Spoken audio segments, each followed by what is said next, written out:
Mandy.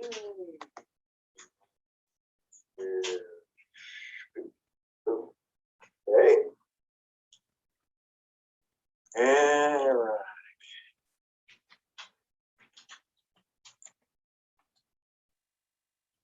Teresa's coming in. Hello, Teresa. Hi.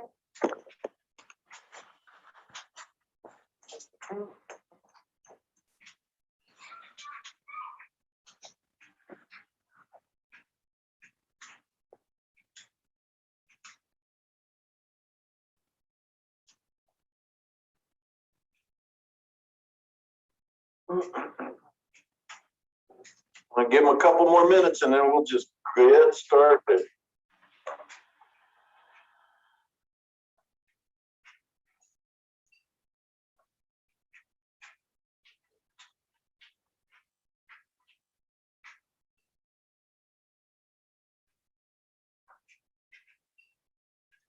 While we're waiting, does anybody have any questions?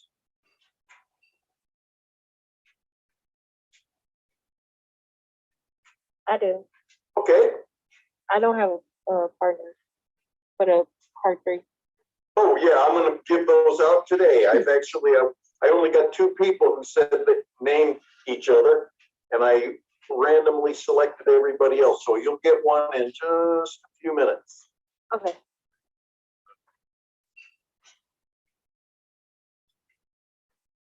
Any other questions?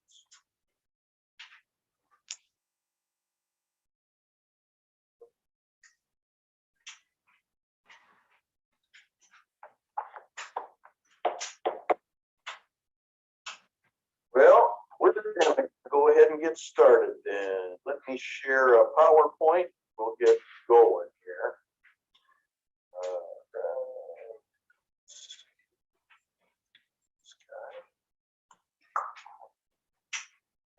And everybody can see that, right?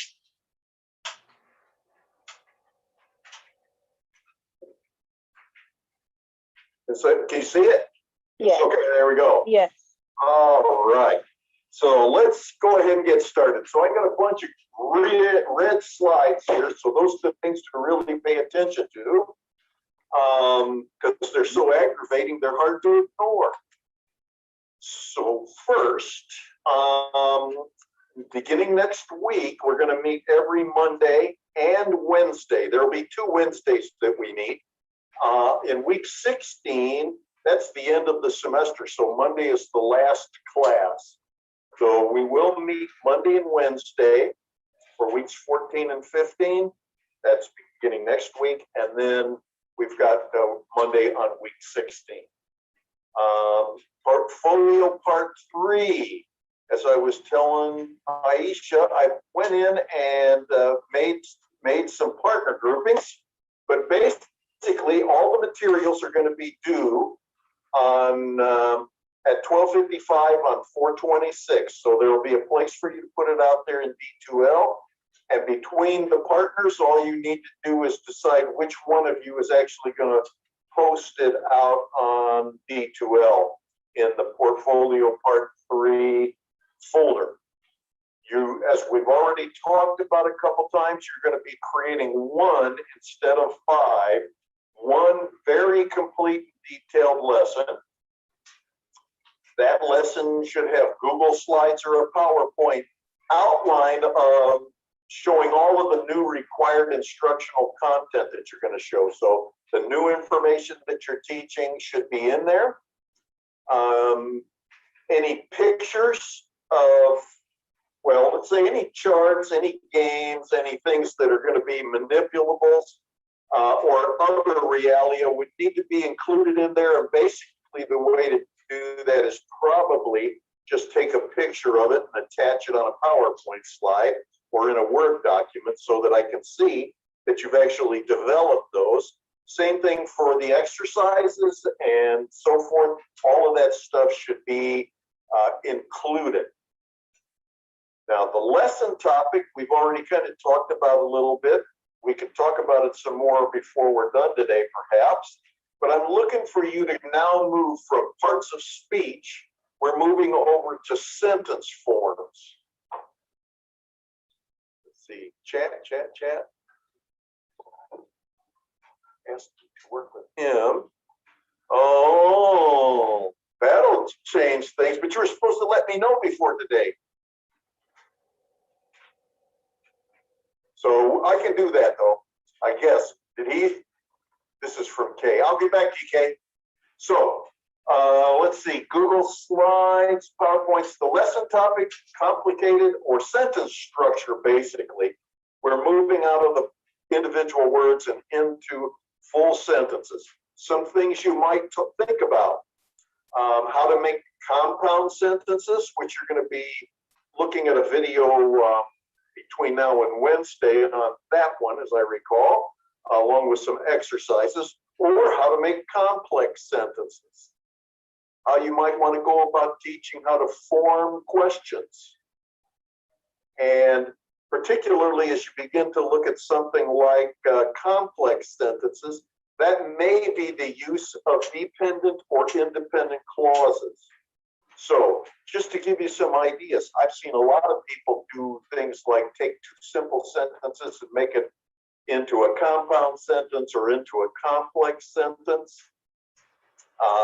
I've seen people put together cards that it's almost kind of like a dominoes game, and you're basically out there taking parts of sentences and figuring out a way to have your students join them. But you could just talk about complex sentences or compound sentences.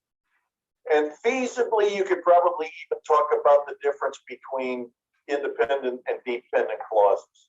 So the big thing to think about is it's just moving away from individual word categories. Now we're going to be looking at sentences.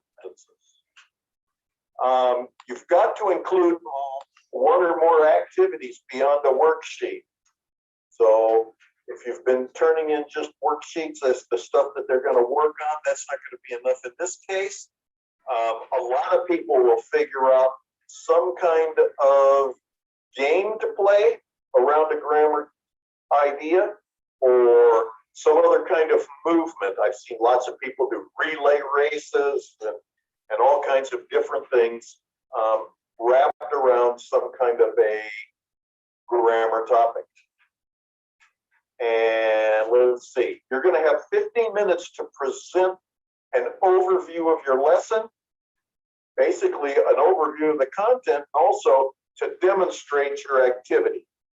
If you want to use other people in the room or the other students in the class, you could do that. But I want you to try to keep it down to 15 minutes. And don't feel like you're going to get in and teach the whole lesson. That's really not the point. I just want you to give us a real good understanding of how you might go about it. The reason I do this one, as I think I already told you, is I've had at least 2 job interviews where this is the kind of thing that people have to do. They have to come in with a lesson.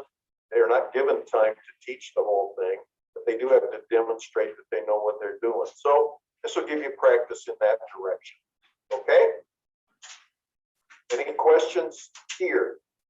I have one. Yes, ma'am.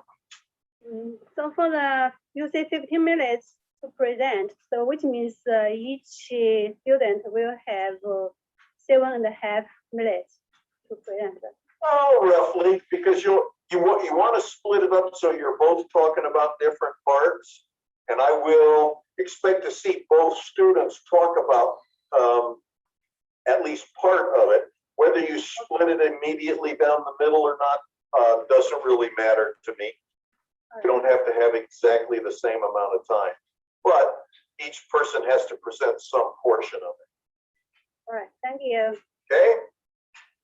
Other questions? All right. Now, the slides. Oh, I had a question. okay. It was about the slides. Does it have to be like a certain amount, or does it just depend on how many we have? Oh, well, it doesn't. the number of slides isn't going to be very important. A lot of times, now remember that you also have to have that regular lesson plan in there, the thing with level and time and aims and procedure, as well as preparation and materials. Most people actually build that into the PowerPoint so that it's there. But beyond that, you're going to want to show me the new information that you're going to be teaching in this lesson. And depending on what you're teaching and how, that could be 2 slides or 5, or I suppose it could be more. But if you have more than 5, you're going to find it very difficult to present in 15 minutes. So you should probably keep it, down to 3 or 4 slides for new content. And again, you're not going to go through it and teach it to us in detail, but you're going to show us how you're approaching it. Okay? Yep, that sounds good. Thank you. Okay. Other questions? All right. Now, as I said, starting next Monday, we're going to be meeting on both Monday and Wednesday. This week, Wednesday, which is 4/14. Let me fix this while I'm sitting here. 4/14 is normally would be an off-site day. However, I am going to set it up for anybody who's interested, anybody who wants additional practice on finding constituents, listing them, as well as putting down what their function is. I am going to have a completely optional Zoom meeting on Wednesday this week. And I've got a few extra sentences that we can work with, and it'll give you more practice at coming up with the constituents and the functions if you feel like you need more practice. And remember, what I had mentioned is this is going to be a significant part of the final exam. It's like 50% of the exam. Now, I said it was optional, and it is. I won't be taking attendance. If you want to practice some more, then just join us during regular class time on Wednesday. Given that it's optional, and I know sometimes nobody shows up, I will wait for 15 minutes. So I will be here from like 12:55 to 1:10 waiting to see if you want to log in and go through these. We'll probably break some of these up so you can do them in groups. We'll certainly walk through all of those questions to make all of those exercises to make sure that you really understand what it is that I'm looking for and how you can practice going about it. Okay? Once again, if you don't want to be here, that's perfectly fine. It is just if you're not feeling completely comfortable about constituents and sentence functions, this will give you an opportunity to practice a little more. Questions on that?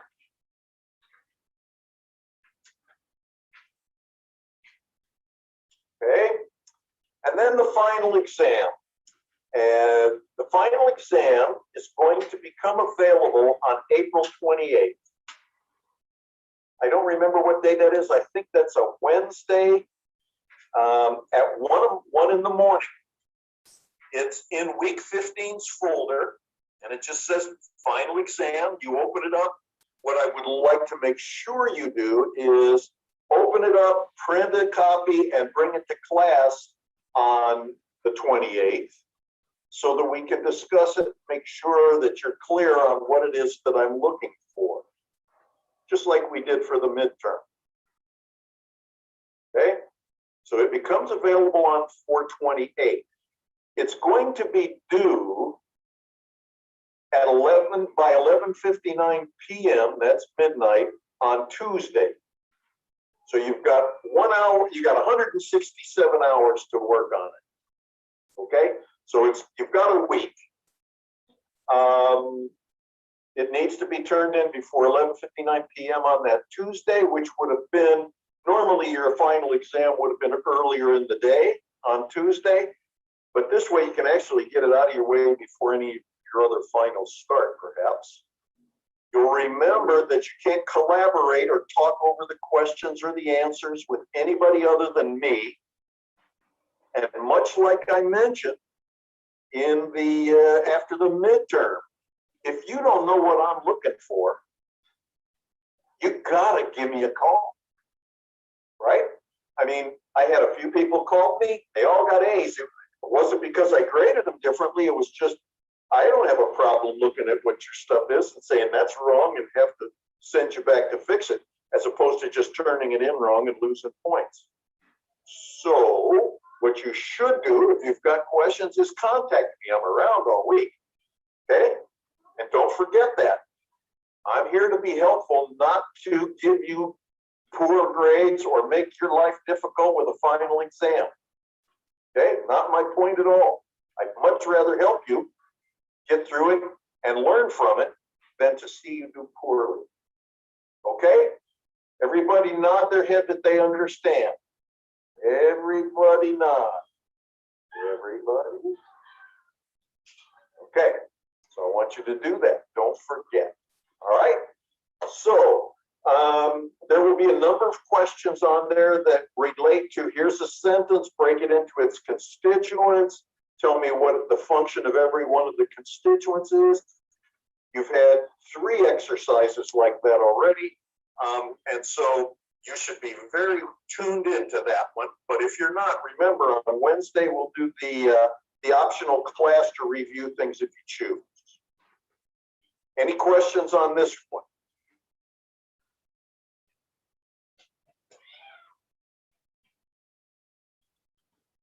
Hey, so now let me see, understand this. I think it was Kay, right? Kay, you wrote me about you and Adam, or not Adam, Iden? Yeah, he asked me last class to be his partner. I thought he told you. No, he didn't, but okay, so I'll do this. That would say that Teresa, Control C, is gonna move down with Aisha, and let's see, Kay is going to come up here and replace Teresa that way. Okay. I forgot to email you. I work with Teresa. I'm sorry? Who was going to, what? Yeah, we talked the last time, but I forgot to send you email. Okay. So let us see then. Okay, so Teresa, you and Rachel? All right, boy, you're getting moved around all over the place. So what I'm gonna have to do is I'll put it up here, and Deshara and Aisha.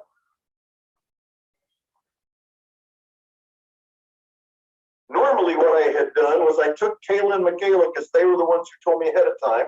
And then I basically took the alphabetized class list of everybody else alphabetized by first name, and I took somebody off the top and somebody on the bottom all the way into the middle.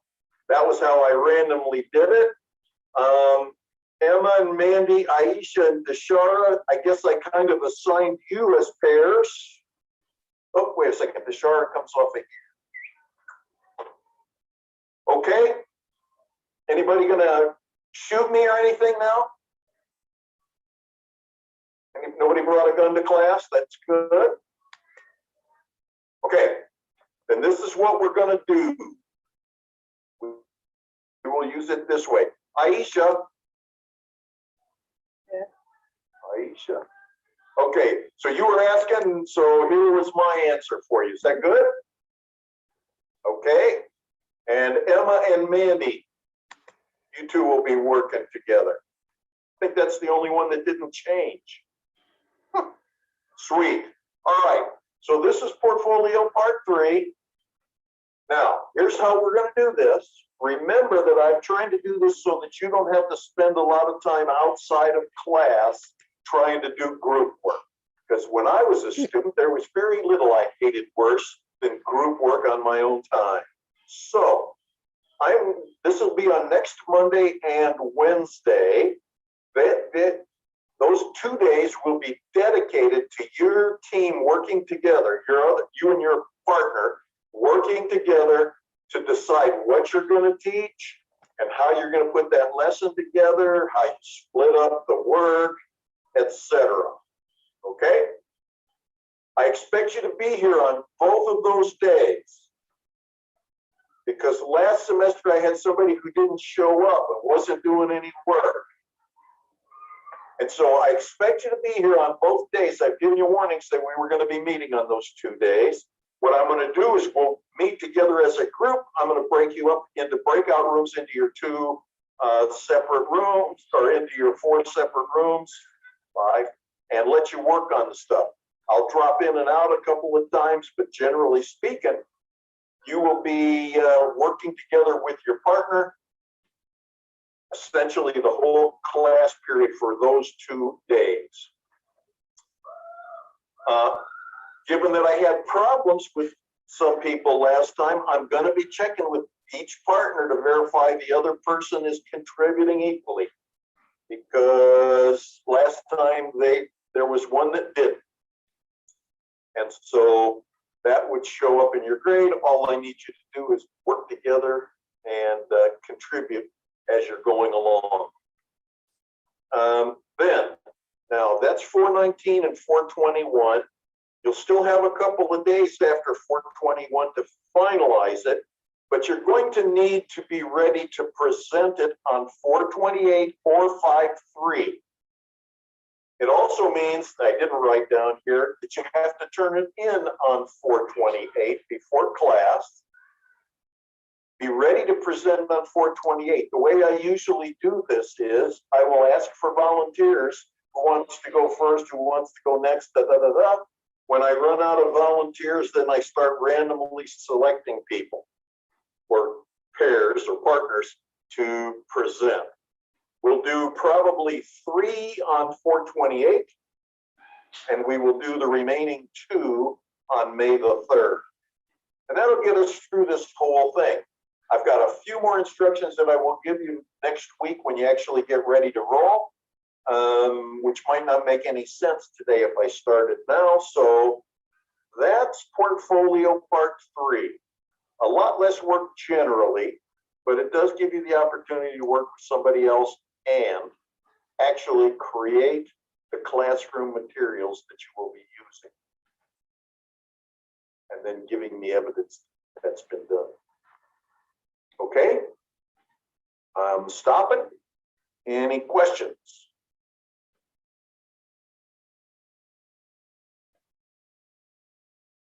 I'm just going back to look at something here. All right. Any questions? Are we good? Everybody's just happy as they can be? Aisha's got a thumb. We all got thumbs. That's what makes us people. All right. I will assume that we are ready to roll. Now, one of the things that we had for this week was clauses and looking at the different kinds of clauses. I know you've already seen the video, or I assume you've already seen the video that was out there. I hope you've already done the exercise. What we're going to do now is I just want to review this a little bit to give you an opportunity to ask questions, because for some reason, and I think it's logical, clauses and then trying to figure out what's a dependent, what's an independent clause, what's a adjective or a noun or an adverb clause is a little bit difficult. Might not have had to do it in the past. I want you to make sure that you have a good grasp of it. There will be, another few questions on the test where, much like these sentences that you had in today's handout, you will have to tell me what the dependent clause is and its type. So let's take a quick look.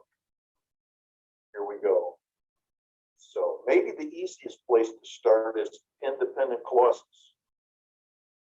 An independent clause is like a simple sentence.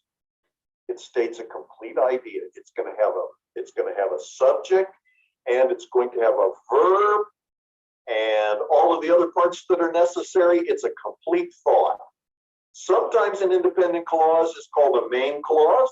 Sometimes it's just called a simple sentence. But the idea is that it's something simple like Bill bought it. Okay, Bill bought it. Man, that's only 3 words. I went. There's 2 words. and I've got a subject, I've got a verb, it's a complete sentence, everything's good. Or we could make it longer, and it would still be an independent clause if I said, I love hamburgers from the grill on Saturday. It's much longer, but there's still only one verb in there and one subject in there. And so, despite the fact that it is relatively long, it is still an independent clause. Stands alone by itself. Nobody would ask you what would normally ask you, what do you mean? Dependent clauses, though, is what we're really looking at, because these are a little more difficult to think about. I can say that they will not state a complete thought. They cannot stand alone as a sentence.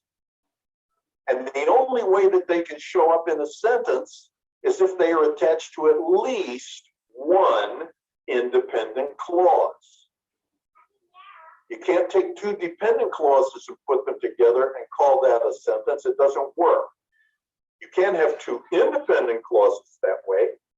But if you've got a dependent clause, one thing you're going to need is an independent clause, either in front of it or behind it. It doesn't really matter. The grammar tends to be fairly flexible, but you've got to have both. And so dependent clauses, as we're going to see, are typically known as subordinate clauses, right? They're lower than a sentence. That's the way to think of subordinate. And we're going to look at three basic kinds of subordinate clauses: adjective clauses, which are probably the most common, adverb clauses, and noun clauses. And we will get to those in just a minute. But if I were to go in and say, if they aren't burnt, and that's the only thing I say, that can't stand alone. Because if there's no context here, if they aren't burnt, you ought to be asking me if they aren't burnt what? Because the thought is not complete. It's much like Bill bought it up here, where we've got Bill bought it. If I put an if in front, if Bill bought it, suddenly it's no longer a sentence, because your natural response would be, if Bill bought it, what? Looking for the remainder of the sentence. That's where we see dependent clauses.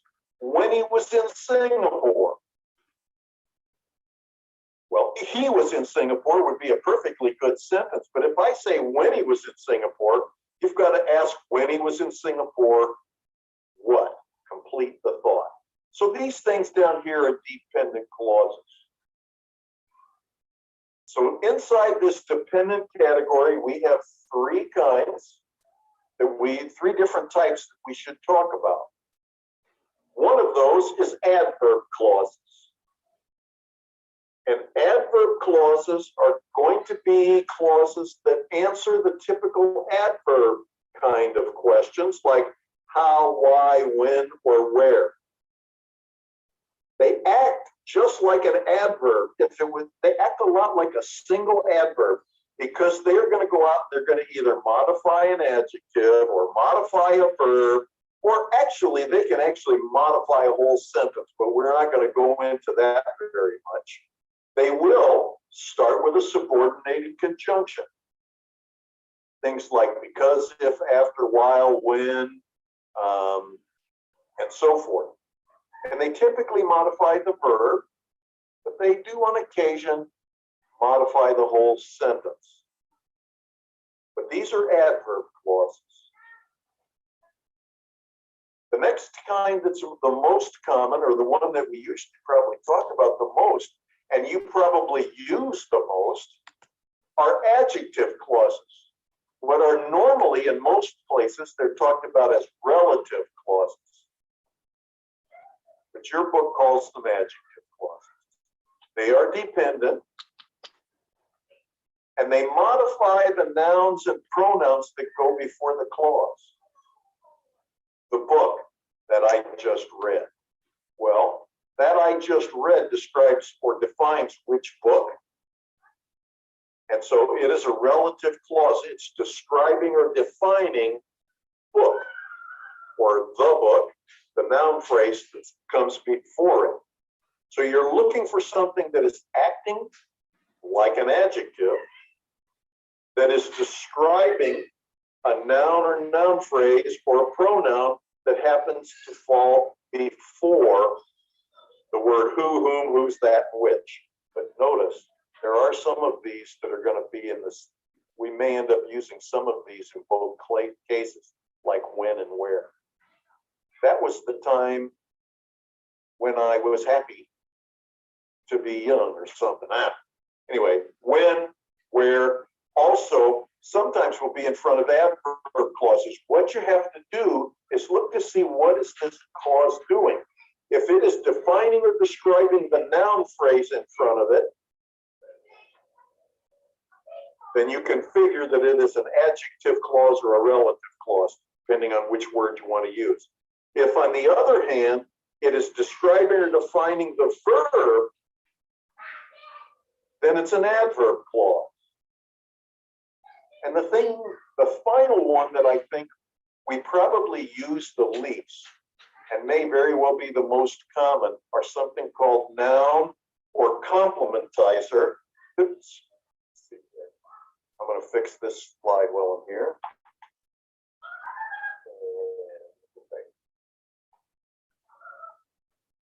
Noun or complementizer clauses. Your book calls them noun clauses. Why do you suppose that is? If I said adverb clauses act like an adverb, and an adjective clause describes a noun, which is what typically is done by adjectives, that must be why we call it an adjective clause. If we look at a noun clause, it's because it's a dependent clause that's acting like a noun or a noun phrase. Now, these noun clauses, as strange as this might seem, could be the direct object, they could be the subject of the sentence, they could be the object of prepositions, they could be subject complements. All of the things that a noun or a pronoun or a noun phrase might do, that's when we see a clause that's actually acting that way, call it a noun clause. Here's some examples. Okay, I've seen a couple of these, but I changed, these are separate sets, so you can compare this with what you saw in the video. But the idea here is the wind started when the clouds rolled in. Now, looking at this yellow part is the dependent clause. And I'm saying it's an adverb clause. Why? Why would I say that's an adverb clause? Well, it's acting like an adverb because it's saying when something started, right? It's describing or defining started. The wind is the noun phrase, that's the subject. Started is the beginning of the verb phrase. It be started when the clouds rolled in, but when the clouds rolled in is describing the start time. And another way to look, another place or another form that's very common is when you see the word because, or if you see the word if. In this case, the weather got bad, got being the verb here, because the wind was very strong. It is giving us a reason why the verb happened. And so once again, it's an adverb clause. It's a complete clause. Here's their noun, with the noun phrase, which is the subject, and was is the verb. If you look at all of that, it's a perfectly good clause, but it's acting like an adverb. The ones that I usually think are the easiest are adjective clauses. And that's because you can see that they are coming right after a noun phrase. And they are describing or defining that noun phrase. For that reason, I think they're really super easy as long as you begin to look at what is it doing. And so in this case, we have the desk. That's the noun phrase. We can take that is in the corner, leave it out, just say the desk is reserved for observers. Fine, but which desk are we talking about? We're talking about the desk that is in the corner. So that is in the corner is telling us which desk, which would be the function of an adjective. and it makes it very clear that it's in the corner is telling us which desk. The same thing goes for the next one. This is the church where they had their wedding. Which church? It's not the one on Maple. It's not the one over on Route 83. This is the church. The one that we're talking about is where they had their wedding. The church is a noun phrase. Where they had their wedding is describing or defining the church. So watch out for these. We're going to have exercises on these in a couple of different directions, like creating this kind of a sentence. But I think these are probably easy. Now, the one that seems to me to be the most difficult to grasp are nouns. What's called complementizer clause. Let's just go with the noun clause. That phonology is difficult. That is an extra word. Phonology is the subject and is the verb. So we've got a verb and a subject, so it must be a clause. Is obvious to everyone. Well, there's the whole sentence. Now, notice sometimes, particularly if a noun clause is the subject of a sentence, it has to be there. Even though we say that an independent clause can stand alone. Sometimes the independent clause is there. It's obvious to everyone, but it only works if we've got something to be the subject. And that, in this case, that phonology is difficult, is the subject. And we need it there because every sentence has to have a subject and a verb. But other times, it's not required. Most of the time, it is not required. And so we could say, he thinks. What does he think? He thinks something. Well, if I think, and I take that yellow part that everyone is out to get him and change it to something, which would be a pronoun, I go, he thinks something. That tells me that everyone is out to get him is a noun clause because it's kind of replacing a pronoun or a noun phrase. He thinks something. What is that something? That everyone is out to get him. Now, in this case, we could just say he thinks. We don't have to say what he's thinking about. It could be a standalone sentence. Makes a lot more sense to talk about what he thinks, but it isn't required. Now, the last one is another example where I have the noun clause working as the subject. If I were to say, why the dog eats grass, and that's the only thing I said, I'm not answering a question, it's just those 5 words, you would ask me to finish the sentence. Why the dog eats grass? What? And so it is a dependent clause. We've got the dog, that's the subject. We've got eats, that's the verb. So we've got everything we need for a clause. But that why in the front is making it dependent. And once again, it's the subject of this sentence.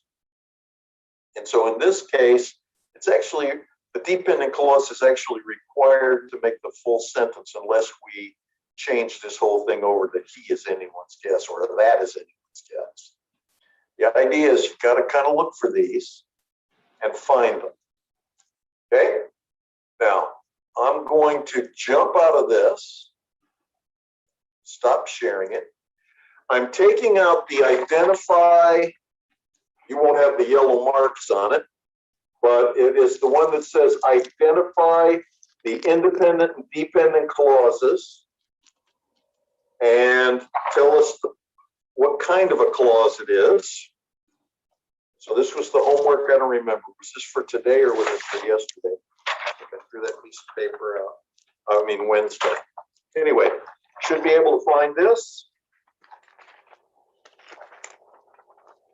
And we can take a short run through a few of these. I'm just going to look at number 1. I'm going to start up there with Emma because she's the first one on that shows up.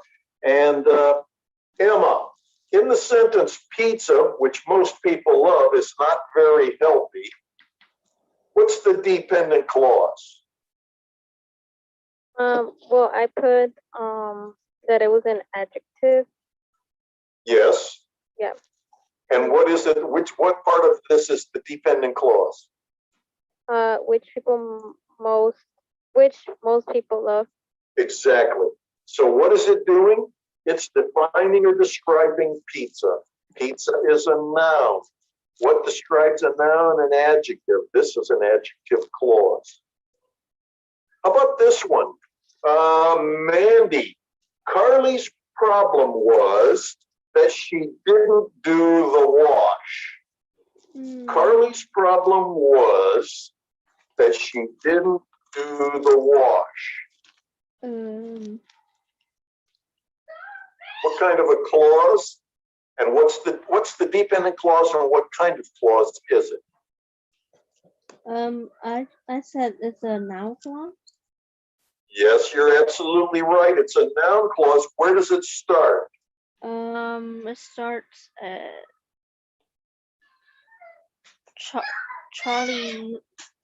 Charlie's problem was that she didn't do the one. Okay, so the dependent clause starts with the word that she didn't do the wash. Because if I said that she didn't do the wash, and that's all I said, it's not a complete thought. Carly's problem was, and in this case, we need to have something after the us, but the dependent clause part is that she didn't do the wash. Okay, Teresa, number 3. Since I'll be working late, I'll eat downtown. I said adverb clause, Yeah, and which part is the adverb clause? since I'll be working late. Great. It's kind of like saying because, and it would work very much like because, but since I'll be working late, it is an adverb clause. It is starting with a subordinating conjunction like since. And so that's the reason. Yes, ma'am? I feel like it's adjective. Well, is there any noun coming in front of it? Because they say the adjective answer why, I think adverb answers why. and always with the subordinate conjunction. Yes, Why? and it's the subordinating conjunction is since. Since and if it's because, it's going to be adjective, right? Right. No, it's going to be adverb. So number 3 is an adverb clause because it is answering a question like why, which is typically an adverb function. Okay. And it can't be an adjective clause because if you remember what we said about adjective clauses, the adjective clause comes after the noun it modifies. If you look at since I'll be working late, there is no noun in front of it. Okay. Okay? So the next one, however, Rachel, is yours, number 4. It's adjective clause. Right? And what is the adjective clause? Adjective clause, you just said describe a noun. Right. So what is the clause? Whose names are on the list? Excellent. Exactly. You can look at this and go, the people will go to camp. I can look at that as a complete sentence, but it's not telling me very much. And so it's going in there. And so whose name are on the list? Not everybody's going to go to camp. It's only the people whose names are on the list. All right, Aisha, we're at number 5. Is it a noun clause? Is it a noun clause? I thought I was supposed to ask that. Yes, it is a noun clause. I guess if you ask a question, I got to answer it. So yes, it is a noun clause. What is the noun clause?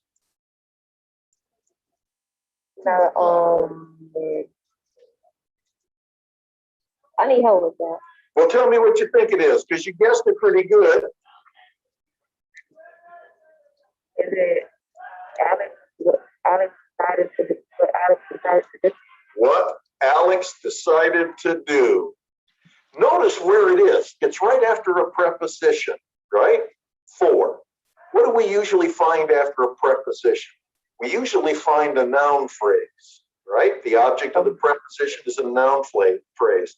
Well, now we've just expanded your view of that, and we realize that sometimes the object of a preposition may be more than a phrase. It could be a noun clause.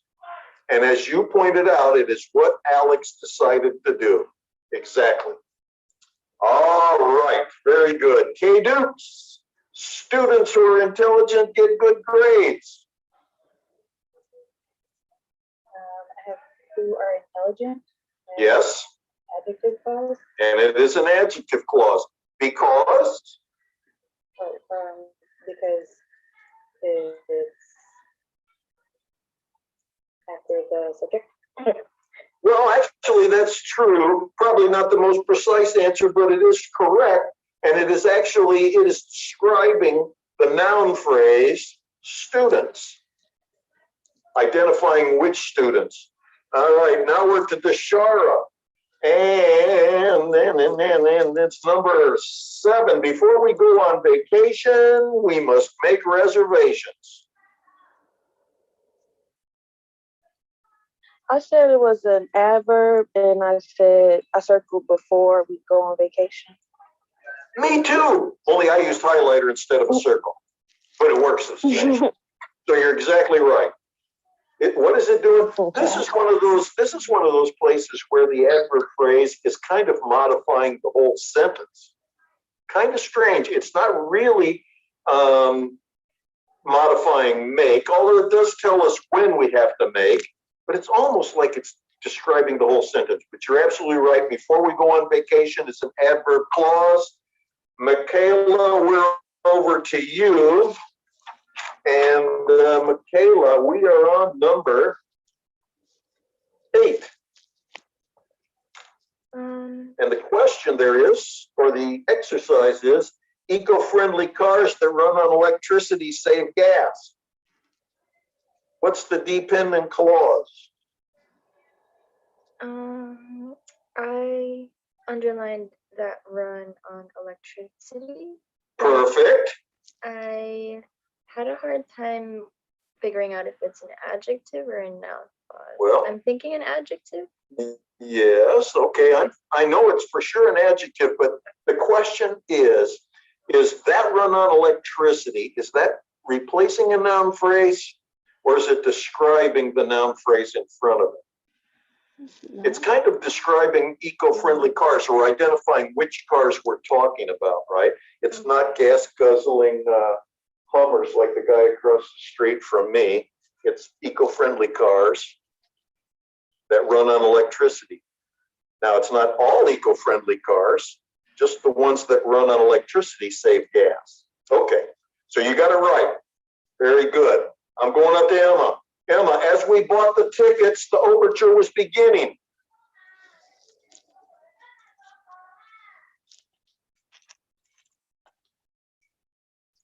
Got to turn yourself on. Oh, sorry. I put it to noun clause. Where? What did you call the noun clause? But I'm actually not sure anymore. Okay, good. So if you were sure that it was a noun clause, then you'd really be wrong. So since you're not sure, I'm going to say that it is, as we bought the tickets, is the dependent clause, right? That can't stand alone. I could say the overture was beginning, right? I could say the overture was beginning. It's a perfectly good sentence by itself. The as we bought the tickets, however, is not. And what do you think that's doing?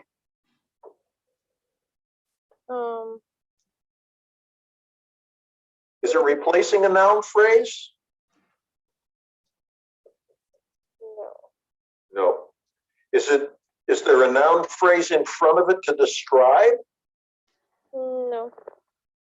That gets us out of 2 of them. What's left? Would it be an adverb? Yes, it is. Why?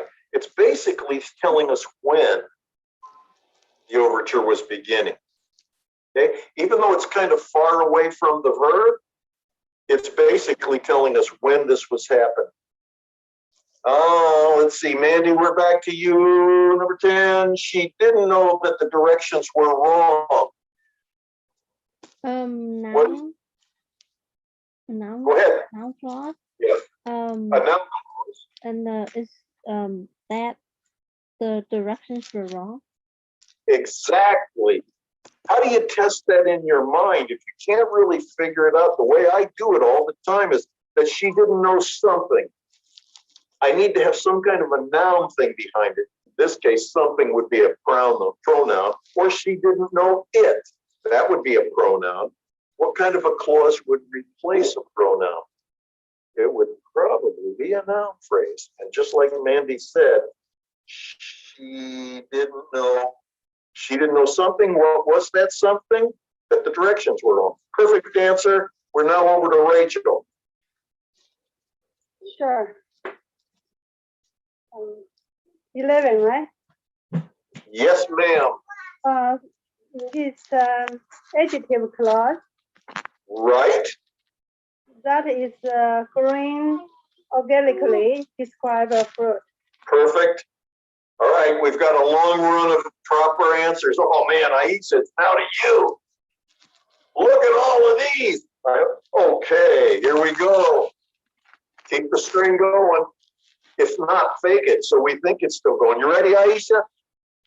Yes. Number 12. Give us a call when you get back from your trip. What part can stand on its own? When you get back from the trip? When you get back from your trip, though, if that's the only thing somebody says when you get back from your trip, what? An incomplete thought, right? Exactly. So the other part is the independent clause. Give us a call, because you could say that, right? Give us a call is a perfectly good sentence. And then when you get back from your trip, what is it describing? Us? No. It's describing something else. It's telling us when to do something. Right, the time, right. Yep. And what kind of a word usually tells when something happens? So is that an adverb? Yes, an adverb clause. Very good. K Dukes, we'll go to the bar where they asked us to wait. I have where they ask us to wait. Well, you would be exactly correct. There's an Man, this is really going good. I think 1, 2, 3. Okay, keep going. Where they asked us to wait, what kind of thing is that? adjective clause Adjective clause, correct. Why? because it's talking about the bar. Perfect. Excellent. Deshara, what Alicia said made her friends cry. Have you ever done that? Have you ever made your friends cry? No. Good. I said it was a noun clause, and then I put what Alicia said. You would be perfectly correct. Exactly what we want. Let's see, Michaela, we're back to you. He didn't realize that the stove was off. Well, this will be a tough one. But you got to get it right because we've had everybody get us right for so long. We're going to leave it for Aiden, who's the next person on the list. He can get it wrong. You're probably right about that. Anyway, Michaela, he didn't realize that the stove was off. I'm thinking a noun clause. Me too. Okay. What is the noun clause? That the stove was off. See, look at that. Now we have laid it in the lap of Aiden. Same one? No, you don't get the same one. Gee, that'd be sweet. Right? Yeah. Grandpa remembers the old days when there was no television. Is that a noun clause? No? Yeah, I wish I could have been here for the whole time. I was kind of struggling with That's what, the that's why we left it laying with you, so that you could get whacked. right. So I don't quite get the mechanics of Okay, why these operate the way they do. Could you explain to me which one this is and why? sure, I can do that. Grandpa remembers the old days when there was no television. We're looking for some kind of a dependent clause. So Grandpa remembers the old days. Hey, that's an independent clause. You can stand there as a sentence. Well, I Nothing. get that when there is no television is the dependent clause. Yes, so that's the dependent clause, when there was no television. Now the big question is, because if you said that and that was all you said, it would be incomplete. Somebody would. Is it an adjective clause because it's It is. describing the old days? You got it. That's exactly what it is. Okay. So that's good. So I'm going to take one just in case, so maybe I'll get it right. Harry is not the provider of what Margie needs. We had one very much like this. I think Aisha did it. It had the word for in there somewhere. Nonetheless, what Margie needs is something. Harry is not the provider of it. It's a pronoun. If I'm replacing that pronoun with some kind of a clause, it's going to be a noun clause. And it works right there. Okay, see ya. Have a 2 o'clock meeting. Enjoy your meeting. Let's see. And then finally, I won't allow you to see that movie even though you are old enough. Well, I won't allow you to see that movie is pretty straightforward. It's a good standalone sentence. But we're kind of modifying that whole sentence by telling even though you are not old enough. Even though is another one of those subordinating conjunctions. It's not describing movie, right? It's not replacing a pronoun. Therefore, it can't be an adjective phrase or a noun. I'm sorry, an adjective clause or a noun clause. That leaves us with adverb clause. Don't be afraid as you're going through these. Don't be afraid to play a little bit of word games with yourself to figure out what is it doing. Is this, could I replace it with blue because it's talking about a dress?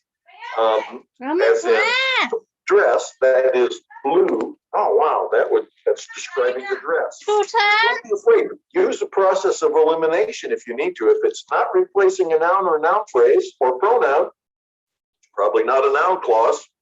If it is coming after a noun and it's describing it or saying which one, it probably is an adjective clause. Is a 16 adjective clause? 16 was an adjective clause because it's just when there was no television, it's describing the old days, right?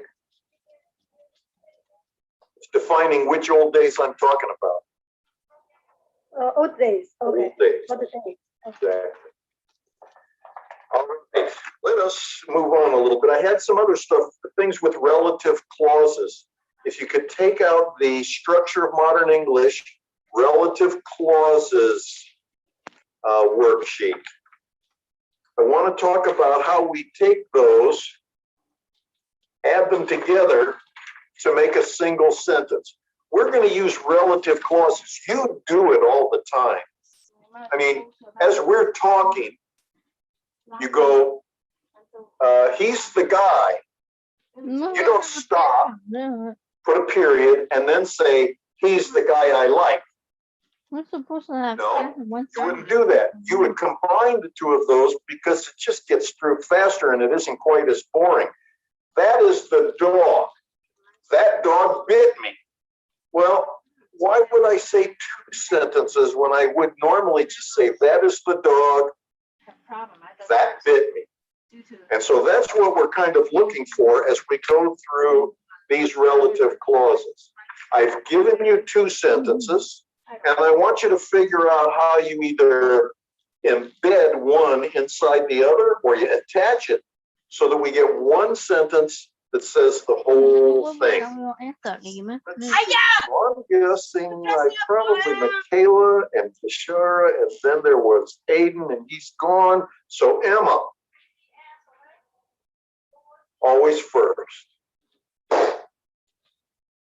Diana ate the cakes. You baked the cakes for me. How would I combine that? I put Diana ate the cake that you baked for me. Exactly. That's the way I want to see it. We've now taken those two things together. We've put it into one sentence that says exactly the same thing, only it was more succinct and efficient. How about this one? Let's see, Mandy. Beth left the book on the train. You bought her the book. I said, Beth left the book on the train that I bought for her. Would that make sense? It does make sense, but it's probably not exactly, I wouldn't have said the train all the way there. Now say it for me one more time. I said, Beth left the book on the train that I bought for her. Like, yeah. That you bought for her. So you're throwing in a few extra words. How about this one? Beth left the book. Now we want the book to be described that you bought her on the train. Now that either says Beth left the book on the train, and the book that we're talking about is that you bought her. That's the typical way to look at it. So Beth left the book that you bought her on the train. Let's see, Rachel. Linda is the woman. You gave the secrets to the woman.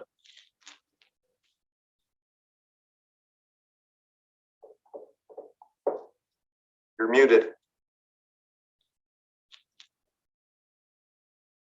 You're muted. Oh, you gave the secrets to Linda, comma, who is the woman? Okay, Linda, you gave the secrets to the woman. Who is Linda? I suppose that would work. I also think, though, that it might be shorter and more straightforward to go, Linda is the woman who you gave the secrets to. Oh, okay. Linda is the woman who you gave the secrets to. And the no comma, right? Yep, no comma. How about the two? I didn't get the two. So if I say Beth left the book, comma, which you bought her, comma on the tree.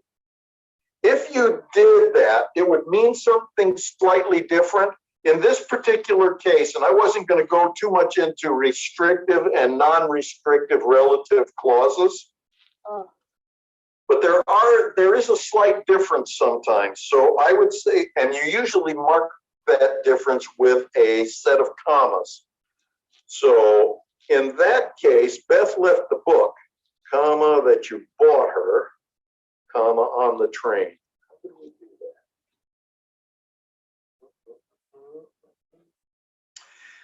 It would actually be kind of like extra information. So I would leave it out, just go, Beth left the book. Which book? That you bought her. That's telling us which book. It's restricting it down to a particular book, and we would leave the commas out. A little complicated. Now, on the next one, let's see, Aisha. Okay. I was hoping I was getting number 5. I'm sorry? I said I was hoping I was getting number 5. Okay, Kay, number 4. We're going to give Aisha her wish for the day. Nobody say I'm not flexible. Had wait, number 4? Yeah. Number 4. Pam, who worked here last year, is now living in Europe. Very good. That's exactly right. And in this case, to go back to what Rachel was asking about, I probably would have put commas here because it's just extra information about Pam. It's not defining which Pam I'm talking about. Unless, if I had 2 or 3 Pams in the office, I could say Pam who worked here last year, well, she worked here last year and I still have new Pams now, then I would I've left out the commas, but I really don't want to get too far into that. You'll just look up the idea of restrictive and non-restrictive clauses. Okay, Aisha, you've got to do good now. Okay, so is it they're going to the hotel that they stayed at on their honeymoon? Yes, very good. You got it. Okay. Hey, as long as you want to do the long, hard ones, I guess that's okay. Number 6, an idea is, oh, this is the hard one. Oh, Dashara, I'm so sorry I'm bringing you the hard one. An idea is impossible to resist. The idea's time has come.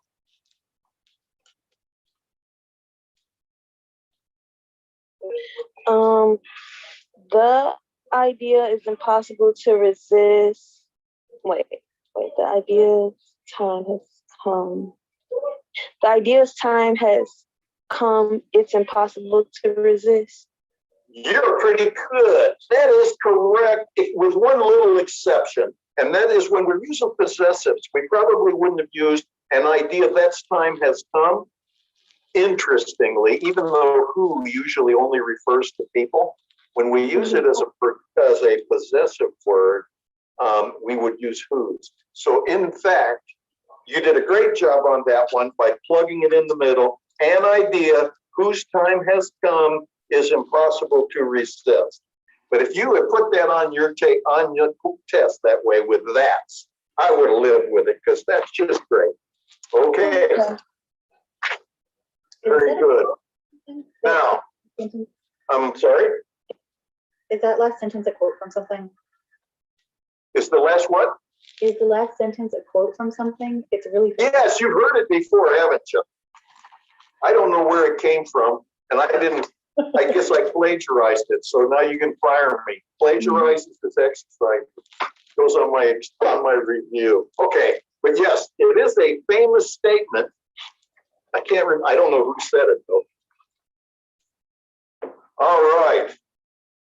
So now we're at Michaela, and we're changing over to the other part. And this is the place where we are deciding whether or not we can leave out the relative pronoun. You may remember there were some rules that said we don't always have to put in the relative pronoun. We can leave it out sometimes, but in other cases, it must stay there. So Michaela, if we look at number 1, the dog which Harriet fed bit her hand. We know that's a perfectly good sentence. How about this one? The dog Harriet fed bit her hand. Does that sound okay? The dog Harriet fed bit her hand. I'm thinking that it should have a relative clause. Well, it does make it sound a little more good. And they let me teach English, I tell you what. But nonetheless, actually, in this case, we could leave it out. The dog which Harriet fed bit her hand.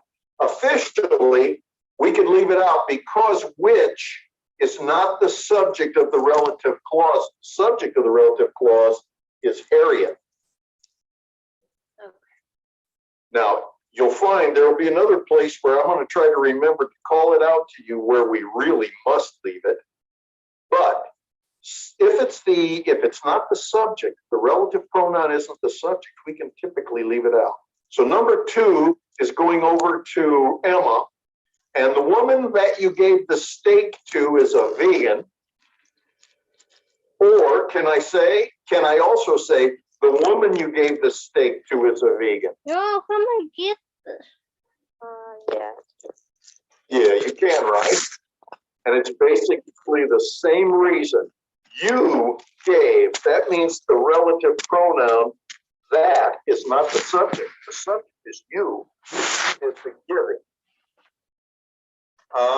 Let's see, we're now in Mandy. The ring that Piers bought his wife is a fake.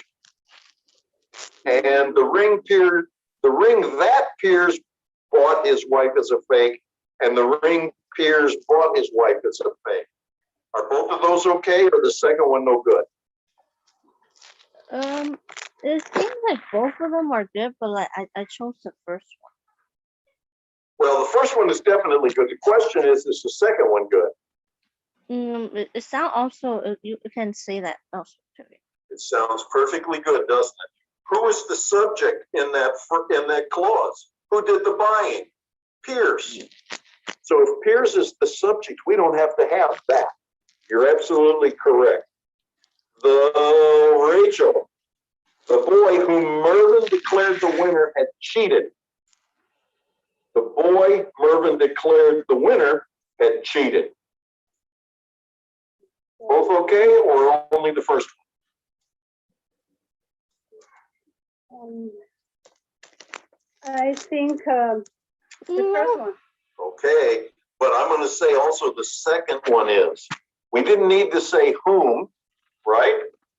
We don't have to say whom because the subject is Mervyn. Who did the declaring? Mervyn. And so therefore, Mervyn is the subject, and we could leave out whom. But here, if you don't have who, you have two people here. Well, we still have two people. The big question is whether we have to say whom or not. It's only can omit for that, which, right? You can leave out whom, that, which, when, even, as long as it is not the subject of the clause.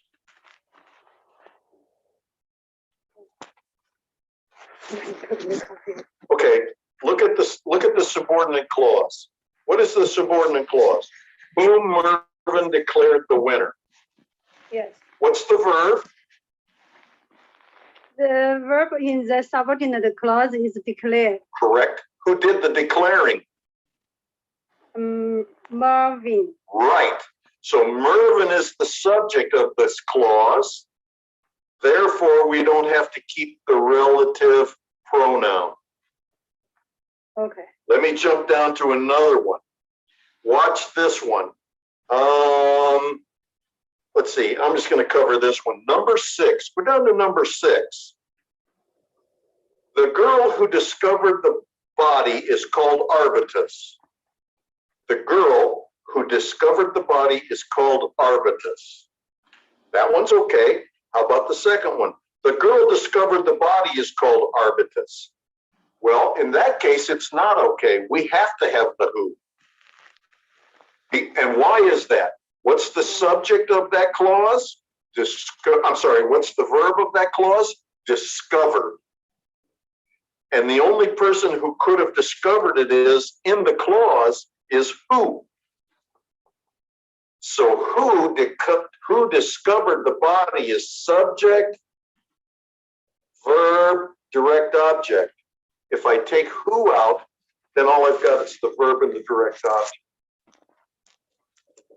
And then similarly for number 7, the road which leads to hell is paved with good intentions. Kay will recognize this is another quote, I'm sure. But anyway, the road which leads to hell is paved with good intentions. We can also say, can we say the road leads to hell is paved with good intentions? No, we cannot. Why? What is the verb? Leads. What is the subject? Which. In this particular case, which leads to hell, that would be a dependent clause, but which has to be the subject. Therefore, it must stay. So you can say this 7 is a long clause if without the which. The road leads to the hill is what? Is paved with good intentions. But if all we're looking for is the dependent clause, the relative clause, it's just going to be which leads to hell. That is the relative clause or the adjective clause describing which road. Since we don't have anything else in there to be. Without which is still a right sentence. I'm sorry? If 7 without which is still correct. 7 with which is correct. The second one is not correct because it has no verb in the clause. It just starts with leads. Okay? All right. So, remember what I said about Wednesday. If you would like to go over constituents and have another shot at it, spend a little more time learning about it and practicing it, I'm going to be here on Wednesday at 12:55. If you're not interested, that's perfectly fine. It is completely optional. And what I'm going to do is I will be here until 10 minutes after 1, even if nobody shows up. And then at 10 minutes after 1, if nobody's here, I'm going to go ahead and log out. Okay? Everybody understand what I mean? Very good. Then I'm going to sit here and wait for you to have questions. I overran again, so I'll have to be punished. I went over by 2 minutes. Anybody have any questions? Emma's got a no. Okay. I don't have any questions. Aisha's got no questions. Mandy, got any questions? Thank you. Okay, Deshara, see you later. Thank you. Bye, Professor. Rachel, questions? Yes, I'm very confused with the clause. Okay.